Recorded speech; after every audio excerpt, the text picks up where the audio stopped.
Hi. Hey, Mano, how are you? Great, thanks. How are you? Mm, Tired today. Do you celebrate Pentecost in the US? What? Whit Sunday? Pentecost? Whit Sunday? Do you have it as a Oh no, holiday? today's not a holiday here. It's in Germany, isn't it? Yeah, and only in Germany. The French don't have it apparently. Oh nice. Uh, Brazil, I don't know. Oh, but you're going to have Memorial Day next week, aren't you? Oh yeah, that's true. And that's Yay. big, right? So, yep. Get ready for the summer. Even though here it's like 30 degrees plus every day already. Feels like summer. Oh, come over here. We have a nice, cool 12 degrees and rain. No thanks. I'm getting a tan here just sitting. No, I'm just kidding. Hey, Uh, Ricardo. Hey guys, how are you doing today? Great, thanks. How are you? I'm fine. And How's you, the weather in Tivo? Brazil? We were just talking about the weather. Oh, the weather here, a little bit cold because we are on autumn here, I guess. Yeah, autumn. Yeah, we are on autumn. So yeah, a little bit cold, but manageable. We don't have that, Yeah, it still super feels like, winter like you guys have. yeah. This winter was crazy cold, but yeah, we're looking at a better forecast. So starting in 1 week, we're going to have summer-like temperatures hitting them for the first time this year.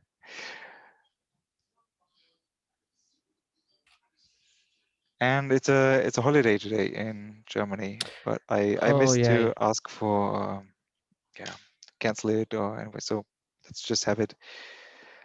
Also, last week we spent quite some time on single issues. So I didn't list any issues explicitly, just PRs to triage them, and then maybe to discuss details on requested changes, and then leave issues to issues. And if anybody wants to bring up an issue, it's part of the community questions, right?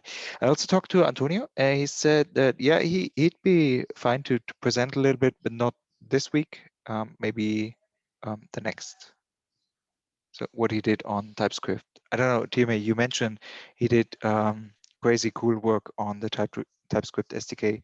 So I told him that he could present if he wanted to. Anything in particular that you had in mind when you said what cool stuff he did? Did he? no, I Up? think they're just like the added validation and the whole SDK work seems to work great. And he also they're opening or raising some issues against our specification schemas, which kind of helps as well as they're finding issues with it. So just to kind of announce it, I don't think we ever like him and what's his name, JB, are working, putting up, Yep. it's a lot of changes. So it'll be nice just to hear from them and see how they're doing, and if they have any issues or need help from the rest of us, that would also be nice. Yep. Hi Jürgen and hi Richard. By the way, I noticed this. Oh yeah, you actually requested that I review it, and I was just about to deflect it because I wasn't sure I understood the logic as I haven't implemented validation, but it seemed pretty straightforward with the used for compensation. So it really implements what we have in the specification, right? Oh, you mean the Hey, validation Yannigan. for the SDKs? Sorry. The used for compensation. Oh yeah, First PR yeah, here. yeah. That's just in the schema they found out that I think we were missing. Definitely. That's cool that he finds those kind of issues. Yeah, it does help. And also they raised some issues. They opened some PRs, just small ones this morning around matching the IDs of our schema documents to the website URLs. So yeah, that came from them as well. So it's kind of nice. Oh, I noticed that when I logged on, I got a warning. This is being recorded. It always has been. So this was new to me. Are we also live streamed on YouTube? I don't think so. I wasn't told it. I think that's an option that I have to enable. But looking at our channel now, no, I don't see it. I see the cloud events one, but I don't know. There's 2 videos now. I think they're uploading ours to our channel now. So I don't think we're live streaming, but we do get the uploads. Okay, cool. Yeah, I'll go through them, see what it is. Okay, yeah, let's get started then. Yanagan, I didn't hear you. Can you hear me? Yeah, I just Yeah. Okay. can you hear me? Okay. Yes. All Great. right. No, actually, I just want to tell you, I like logged in 1 hour earlier. So again, recording started. Maybe that's why you get 2 videos, I guess. Oh, no problem whatsoever. We can manage them. Oh, thanks. That's helpful. Okay. Are there any community questions or any topics for our agenda? You may notice that I haven't included any issues. So if you want any issue discussed after the PRs, please let me know. Also on chat, you can promote them. I can just copy them over from last week. I think there are no new ones, but a lot of unresolved old ones. Okay, we have a couple of PRs to triage, maybe vote on or just approve formally. This one is right on time. So it's 6 days old. It has been reviewed already, and it does fix something that Antonio brought up. It's for the validation of our schema, and we have this used for compensation on compensating states. And I think the logic that checks this state was just not correct. Anything? Yeah, any comments on this?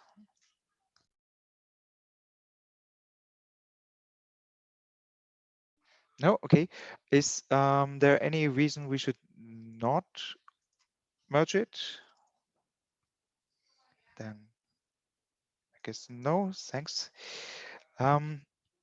Next one is, I think, new, very new. It's from today, isn't it? Yeah, 2 hours ago. But it might be a very easy thing to decide on. So what it really does is it changes the spec version on our working branch to 0.7. And there is also, for the reference to our website, a change to schema extensions that are now located in a subfolder, right? In schemas, this one, I noticed. So instead of core, it goes to this path. Yeah. So is there any change I might have missed, Tiomir? No, those are it. Yeah, I realized that when we made the spec version property change, we set it to 0.6, but main branch is really the kind of current branch, so it should be 0.7 as far as the next release goes. That was my bad from the previous PR. And then those URLs now, if you copy and paste them of the IDs of our schemas,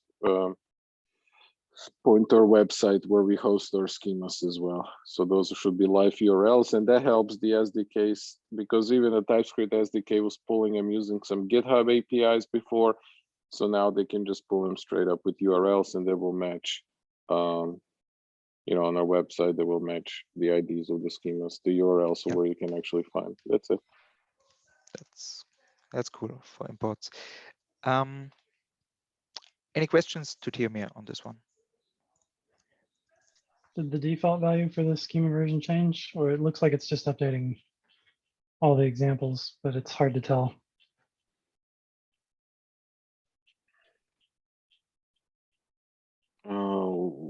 me check on that real quick. Good point. Hold up. Hold up before we approve it. I'll check it. You guys move forward and then I'll get back to you. Good point, Jürgen. Okay, unfortunately, I think the next one is also from you, Tirmir. So, and this is That's just for the very new. 06 branch. That's the same thing. It's a cherry pick, I think. Huh? Yeah, it's a cherry pick for the 06 branch. It can Right. be, yeah, I had to do it different because the schema version wasn't in 06. So it just, it's the same PR, but only changes the IDs of the schemas. That's it.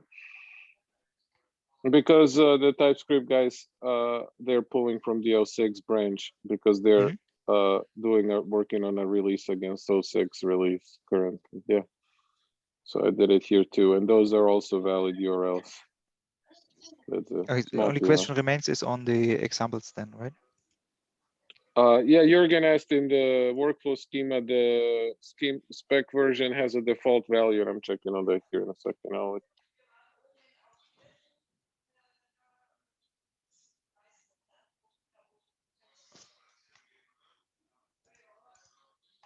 Okay, so for the 06, any other questions? Oh, same thing, I guess, or no, the default value should be 06 yeah, since it, yeah.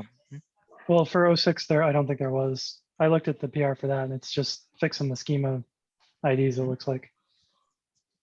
Yeah, 06 we didn't have spec version properly. So that's only for 07.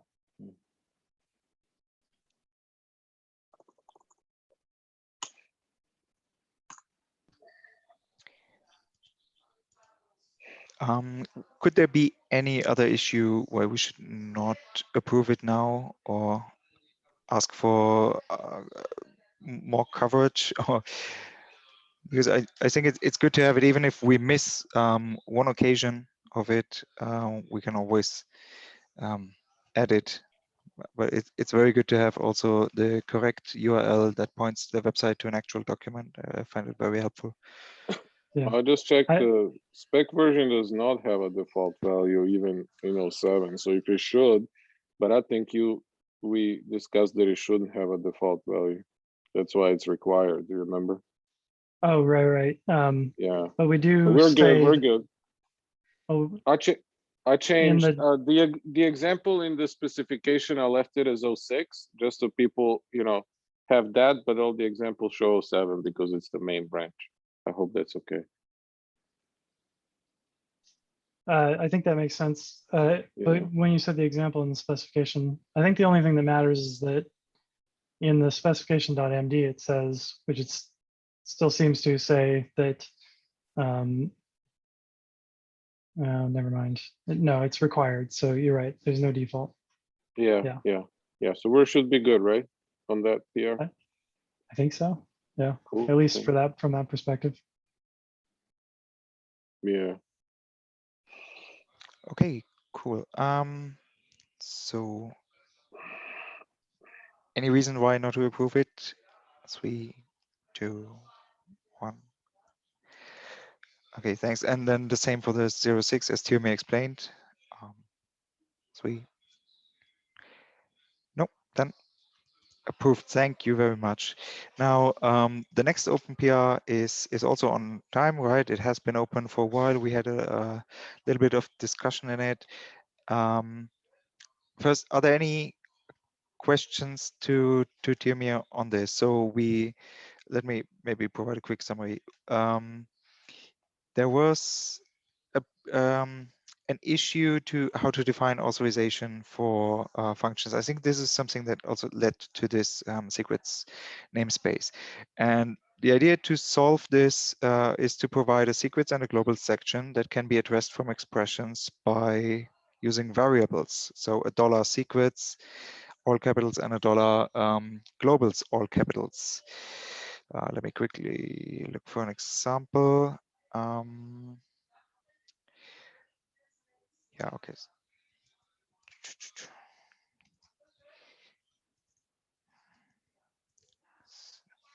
Okay, yeah, right here. So to use it in function. calls. So, and with globals, there was the idea to allow more than just the secrets and globals namespace, but to also allow the creation of namespaces, right? And then I think we had a little bit of discussion and said like, okay, basically what we want to do is just have data that we can address and that are available in every state. So are there any questions on this PR?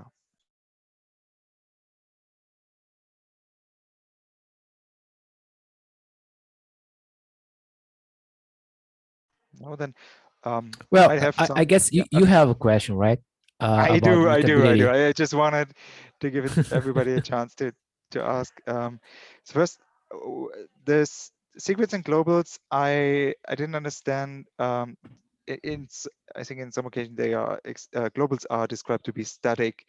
Static can have different meaning. The keyword in programming languages, are they supposed to be mutable or are they immutable? So can I change them with an expression? That's a good point. They should be immutable as far as that's the idea behind it. Yeah. So we should add that to the text. Wait. Sorry, I was So on mute. globals and secrets will be mutable? No, I said immutable. Yeah, Oh, okay. I'm sorry. I no misunderstood. problem. But that's a good point that I did Yeah, make that to sure. the Yeah, text. it is. Yeah. So, what's the idea of obtaining tokens as part of a workflow? So if I have an orchestration workflow and I want to obtain a token before I access the actual service APIs, I might have one function call to obtain the token from the identity service and then use it subsequently. There may be reasons why not to do it. I mean, I understand that in workflows that are pet stores, pizza delivery, and so on. This is it's not part of the business logic. But if I have an orchestration workflow that tries to access services, I consider this part of the business logic. That token can go into state data, right? Seems like that's where it should be collected. Sorry, could you repeat that, please? You said the example was maybe have maybe the flow is you have a secret that you use to call a function that gives you a token that you can use for a bunch of other API calls, right? Yeah. Yes. And you're thinking that the token would be something that could change over time. So it seems like the use case would be to store that token, the result of that function call, in state data. Yeah. So then, but secrets give some properties to the data, right? They are they in some way secured? Good point. Yeah. Secured and zero. I mean, it's more about access, but I think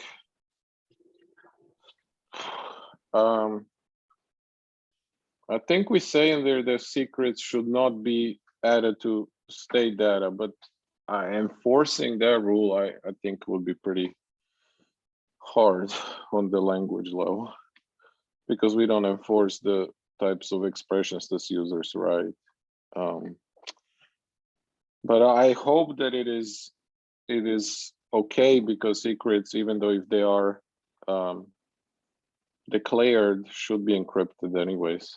So I'm not really sure from security endpoint how bad of a thing this is or is not. In GitLab, for example, when I declare a flow, I can have secret variables, and then for all the variables I declare to be used, I can say that some of them are secret, and GitLab will take care that they are not leaked in the log, for example, in plain text. This is some security measure. I don't know what else. So I don't know about the runtime. Okay, so I mean, if I didn't already add there, one thing to add would be the same type of text saying that secrets should not be, runtime should ensure the secrets are not merged into state data via expressions, I assume. Would that work? Yeah, I think yes. I just wanted to understand the feature and how, or if they are different from globals and what to expect using them. So the other thing is they are also immutable, right? So I declare them upfront and Yep. cannot change them. If I wanted to use it, obtain a token and use it subsequently, I just use workflow data. Okay. Which, Okay. to your point, means that those are no longer treated as secrets, right? Yeah, they aren't, but I mean, it's good functionality. It's just what to how if there is some besides the name secrets and globals. I mean, we can name data in any way. If there is some special meaning to this is the first time that we add JSON documents to the workflow data. So we have something that's global and immutable with the globals, and we have also global and immutable secrets, and then separating them from globals, there should be some reason why they are in a separate namespace. So the security measures made sense to me, and I was also by categorizing them as such, if there should be a different kind, but I think not. So I don't think we should have mutable global data, because if we are in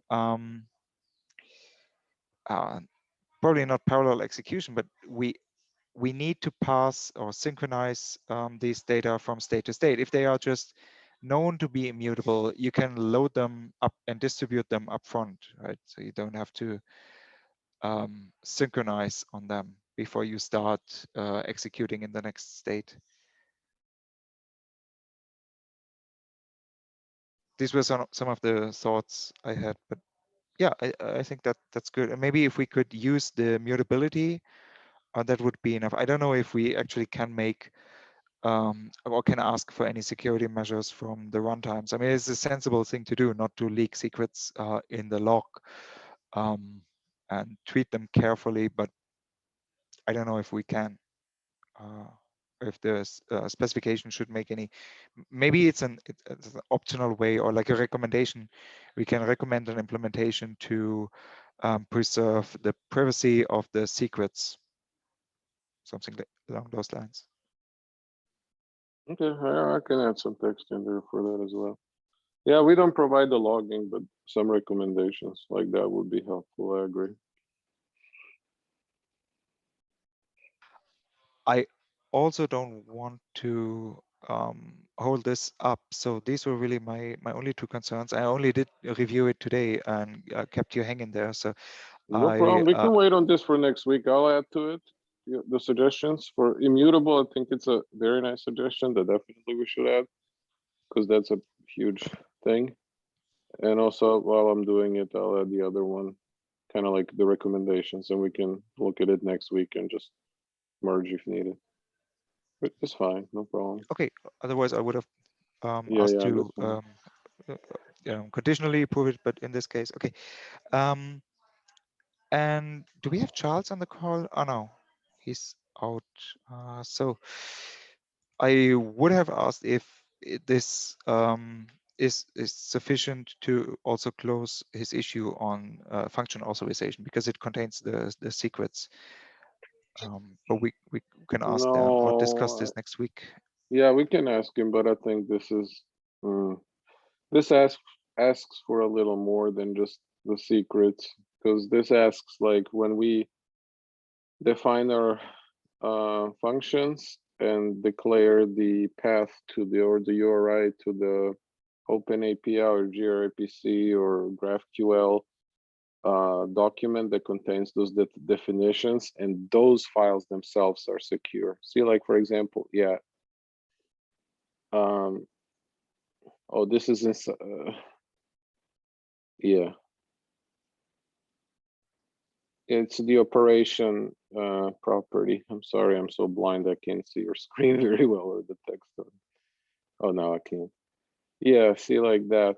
The operation contains currently two paths divided by the hash sign.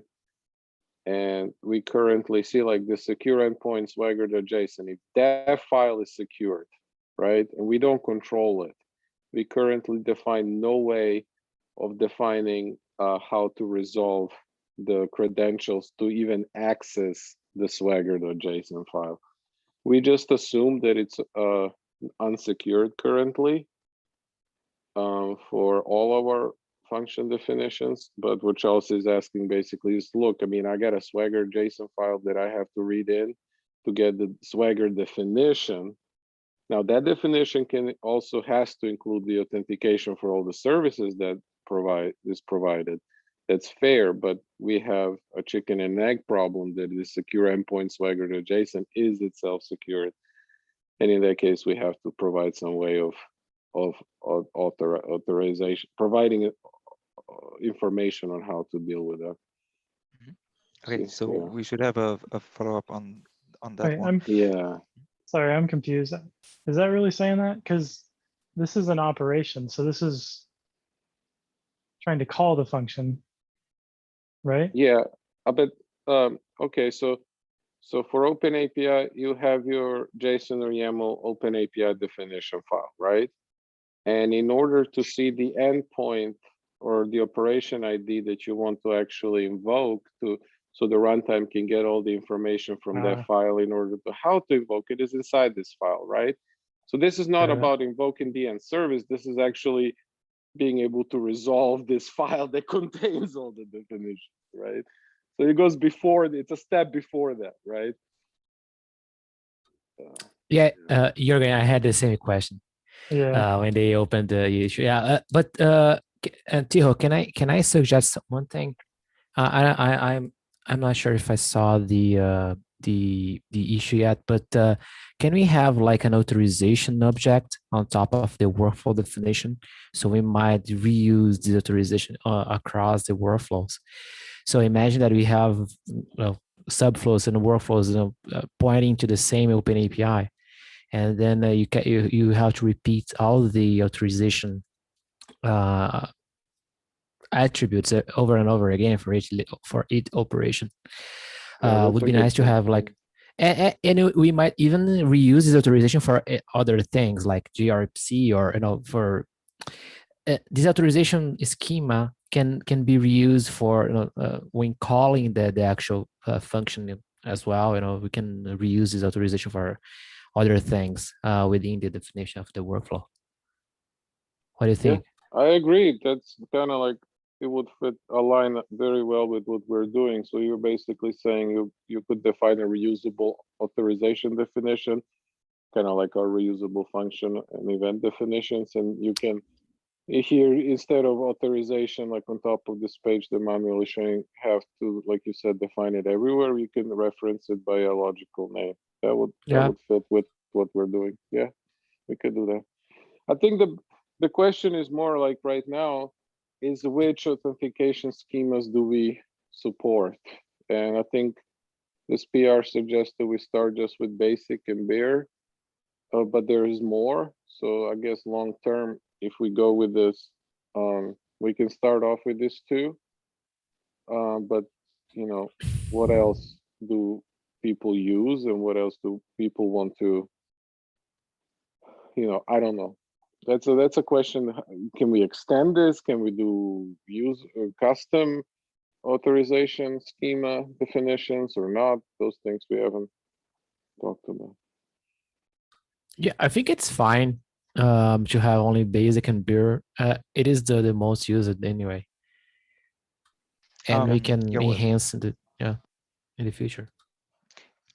There was just last week discussion in the Cloud Events meeting to support OAuth, open authentication, right? Which is a little more complex. I mean, eventually you end up using a token, but in order to obtain the token, there are two options, credentials needed. One is, I think, to obtain a new token, and then there is you get an additional token to refresh it in case it has expired, which is something you don't want to have happening in a long-running workflow. and could happen. So the authorization credentials could be the refresh token and the token that entitles you to obtain a token for the execution, and then you want the runtime to use those two for any execution of the function. I also agree, Ricardo, that the free-floating immutable variable secrets might not be suitable for this kind of authorization. I still want to understand how OpenAPI works. So you said that credentials are in the definition. I don't know if that's the case, because if I want to impersonate somebody else, I don't think all the credentials are listed in the OpenAPI document. So I might have my own credentials to work with, or for the workflow execution. And then I agree with Jorgen that the current thing right here, which defines the authorization to obtain the Swagger JSON, is a little bit confusing. So maybe we even need to say that, okay, this is the definition, it's secured. So instead of having a string here, we have a URI with the authorization credentials, plus we have an authorization for the operation, right?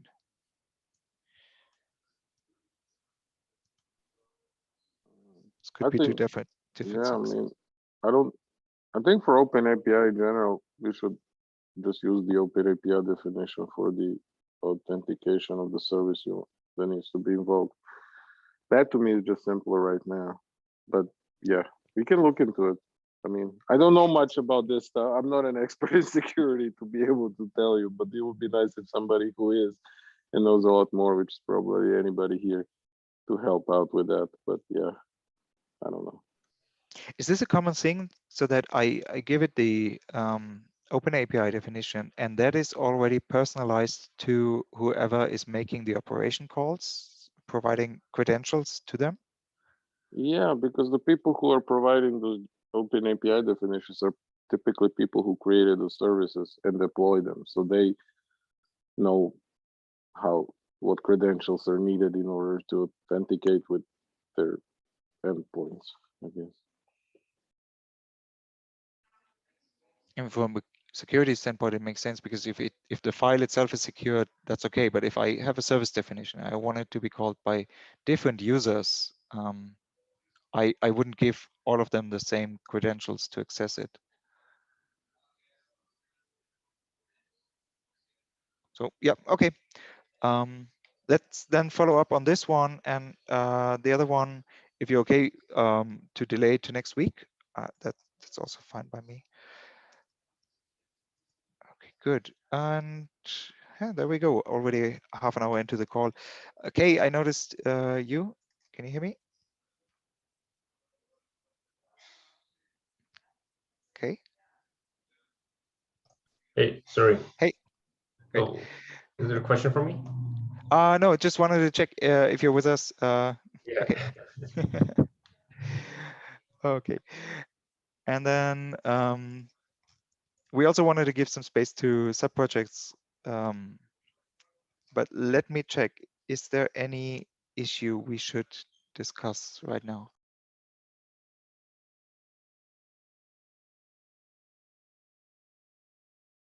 No, then let's hear from the sub-projects, and let's just keep the order. I accidentally typed it in last week. So Java SDK, any updates? No. Okay. Ricardo, Golang. Unfortunately, no. I don't have. I didn't have the time to work on it. That's okay. Antonio is not with us. Anybody else have some updates from the TypeScript SDK? No? Okay. Charles is also out, so I guess that's for the .NET, and we don't have this BC Bianchi. What is it? BB Bianchi.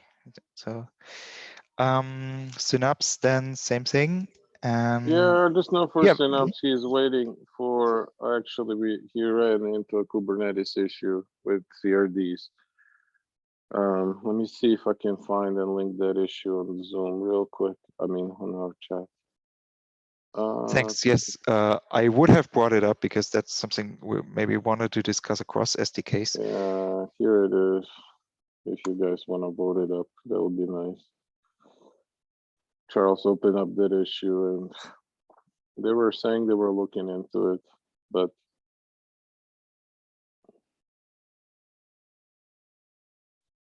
yeah. Okay. Sorry. So yeah, that's, I think, what's waiting, and then once that's done, then we can hopefully update the README and yeah, figure out how to actually install this thing. I mean, for me to figure it out, I actually also already know. Just to check, sorry for my novice level, how to upvote it? Do I do +1 on this, like that? Yeah, I think so. Good Okay. job. Yes. I'll do it too. I think you already have. Right. Everybody else, please do it too. No, kidding. Okay. And then the website. Yes, of course, we have the schemas now on the different URL, right? Yeah, so updated the schemas for 07 on the website. And by the way, we host them there too. So there's another step of copying our schemas from specification project to the website, and that's being then used by the VS Code plugin and the SDKs. Yeah, so that's why we do that. And then the only other thing I did on the website is I added some videos. Our KubeCon EU serverless working group update video there. But I know, Ricardo, you have also done a video. So if you can help me, or anybody I'm else. sorry, I forgot. Yeah, Oh, no problem. I will send you right now. Yeah, if It you is only send me one the link, video. yeah, I'll Okay. add it too. No, sorry, I forgot to do that, but I just wasn't sure where the URL was that you want to share. That's the Red Hat event, right? Yeah. Cool. Okay. Okay. OpenShift.tv, Nice. I guess. And I hope, did anybody submit any talks for NA? Because I did it late last night. I didn't even know what I was typing, so I was so tired of it. Oh, I missed the deadline. I had one. Oh,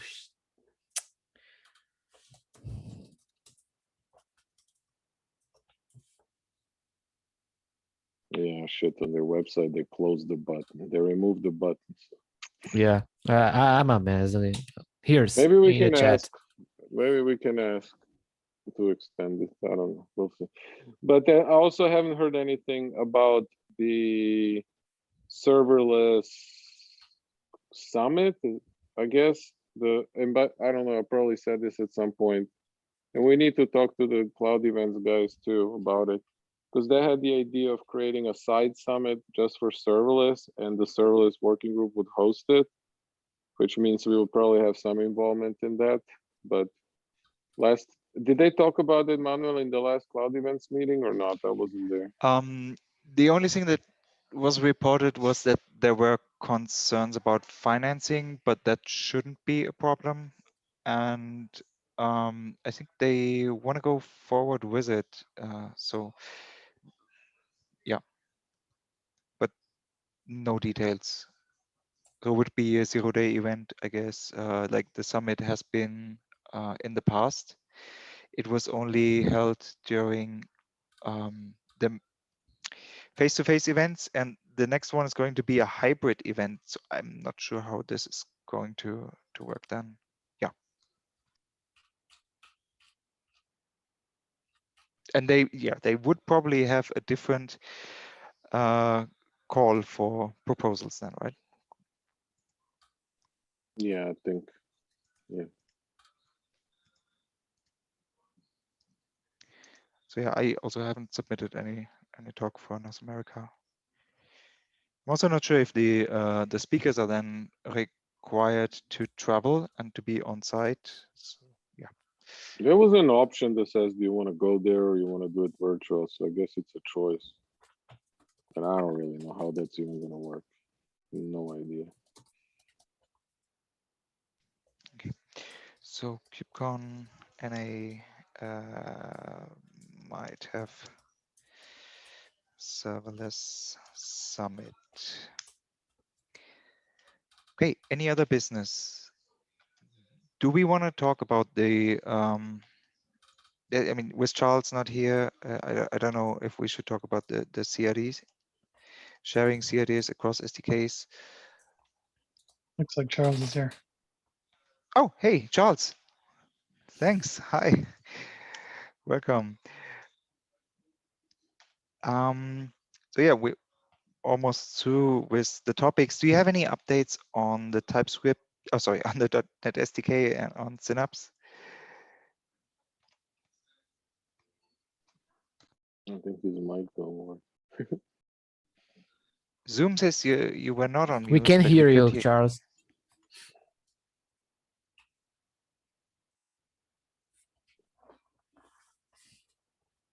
Oh, this shared Kubernetes CRD, it is something related with the topic that I brought up last week about having the examples in the Go SDK. Yes.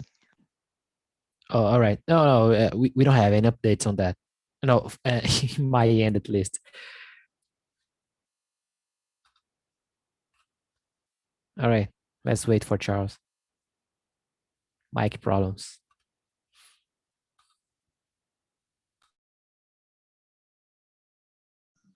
Okay, meanwhile, any other business? Anything else?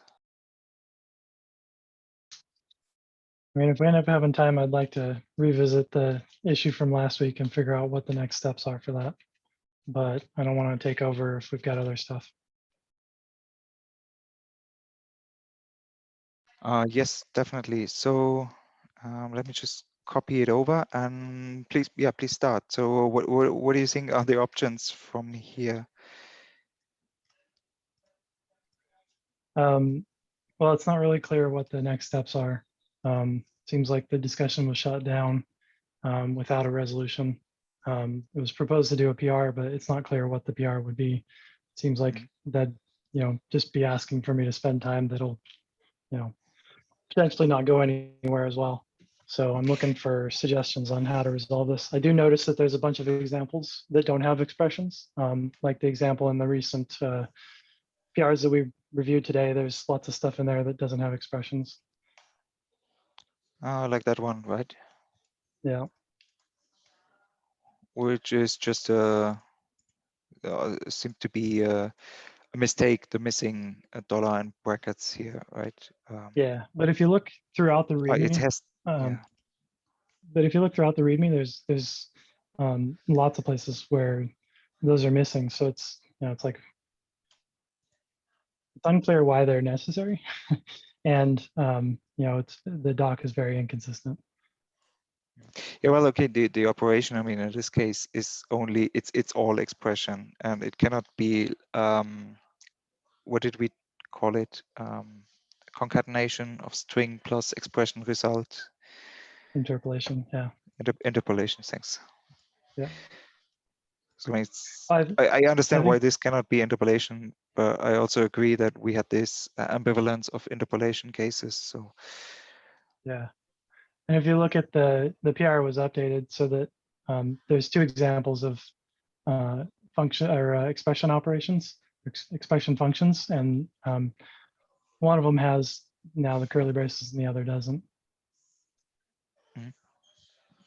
okay.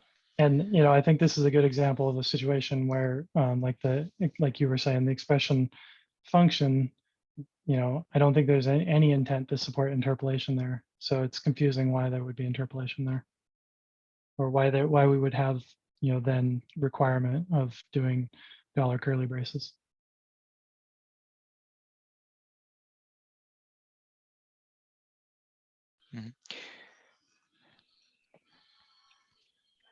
I see Charles is back, so maybe we should finish that. And if we have time, we can come back to this. There might not be time on this call to revisit it and go through it. But I don't think why anything that has some backing, or I think it was at some point, at least in this discussion, there was some acknowledgement of there being confusion with interpolation. So if you want to have a separate call on this, maybe we can organize one. Unfortunately, personally, I am out this week, but from next week on, I could see myself participating in an extra session to resolve it and maybe find some good proposal to make changes or work together on a PR live if Cool. needed. So Yeah. even if it's just changing, yeah, but I agree. So the next step should be clear. Should we refine the specification text to make sure that the confusion that we had is clarified? So just saying how the things should behave, if in places where it might be missing, or propose a change to separate interpolation from the cases where we want the just the expressions, and then question of if it's if the dollar curly brackets is needed, or yeah, okay.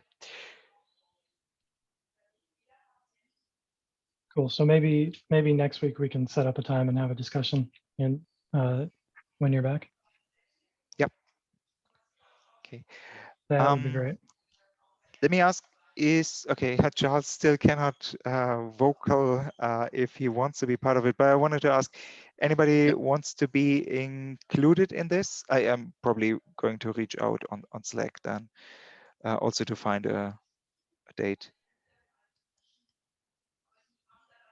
But if you want, please let me know, and I also will bring it up next week. Please remind me if I don't. Okay, cool. Then Charles, we still can't Yep. hear you. Can you Yes, hear me? yes. Hey, Ah, welcome. perfect. Great. Thank you. Wonderful. Okay, Yeah. now it's your turn. Do you have any updates on the sub-projects? Well, yeah. The .NET SDK has been updated last week with validation. So it's not schema validation because this was like the easier stuff to do. So I went with like really business logic validation, and I've created the test for every single scenario. So yeah, the only thing that I need to add is first,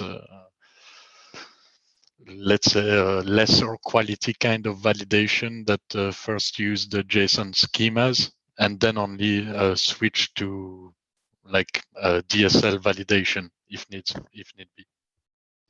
Wow, that's awesome. The tests, may I ask, are they workflow documents or are they all coded up? No, they are like unit tests in C#, so it's XUnit, the testing framework. So if you clone the solution with Visual Studio or Visual Code, you should be able to run all those tests. And I believe I integrated them in the pipeline now too. Okay, just to rephrase my question, are they JSON? Are they using JSON workflow documents that should Yes. come out either as fail or okay? So they could Yes. be used with other language implementations sometime, or if you Yeah, could of course. take it as The ones I example. use, definitely. The other ones, some tests I use Builder, to build like incorrect workflows. But in some cases, I do use JSON files, and that's to answer your question. That's a discussion I had with Theo in the past. To make actual functional test examples of example files, right? So that we use, for example, the Swagger's pet store to do some kind of operations, so that we can actually battle test those scenarios with runtimes. Wow, yeah, And that's so, cool. No pressure. I was just curious how it's set up, and that's wow, that's cool. Tests for all scenarios. Is there anything else on the .NET SDK or Synapse? On the .NET SDK, no. I believe we are like reaching full completion on that. I need to increase code coverage though. On Synapse, however, we do have a kind of big improvement, which is scaling to 0 and waking up instances. So for now, this is a basic implementation, right? So it takes into account single branches only, meaning that if we go into like event consumption mode after a certain delay that you can configure, the instance will switch from active listening mode to a kind of trigger mode, which is similar to what Knative does. The only problem so far is that, yeah, if I have 3 or 4 consume event instance in the same time, so 4 active branches, let's say, this won't work so far because I just implemented a basic usage of it for now. But I plan to integrate that after I cover the scheduling of delay states. So my next objective is to be able to like shut down the runner and schedule it for later revival, depending on the time that we actually have to delay the workflow. So this is a simple calculation based on the grace period. So if the delay is superior to twice the grace period, which is say 30 seconds, the workflow will actively delay. If the delay is higher than twice this grace period, then the workflow will shut down and schedule itself for revival at T minus grace period. That's great. Cool. Okay, and yeah, basically that's it. Okay. Any cross SDK or cross project topics? So Ricardo, I mentioned the CID sharing. I think there was maybe something with testing. I don't remember. So anything you want to sync on? I mean, you guys are anyways in contact, I suppose. No, not from my side. When I had the time to work on it, I would keep in touch with Charles to make sure that we have everything that we need and to provide the examples for the community and have the Go SDK to be able to interpret the Kubernetes CRDs. That's the idea. Okay, great. Then last call for any other business. Is there anything else? The only thing I have is another no-go is like we still haven't received any help. I mean, the issue we opened with the CNCF design team is still open. That being the logo for Synapse. That's all I have from that. Yeah. I can put a link to that issue as well if you want to later. I don't know where it is.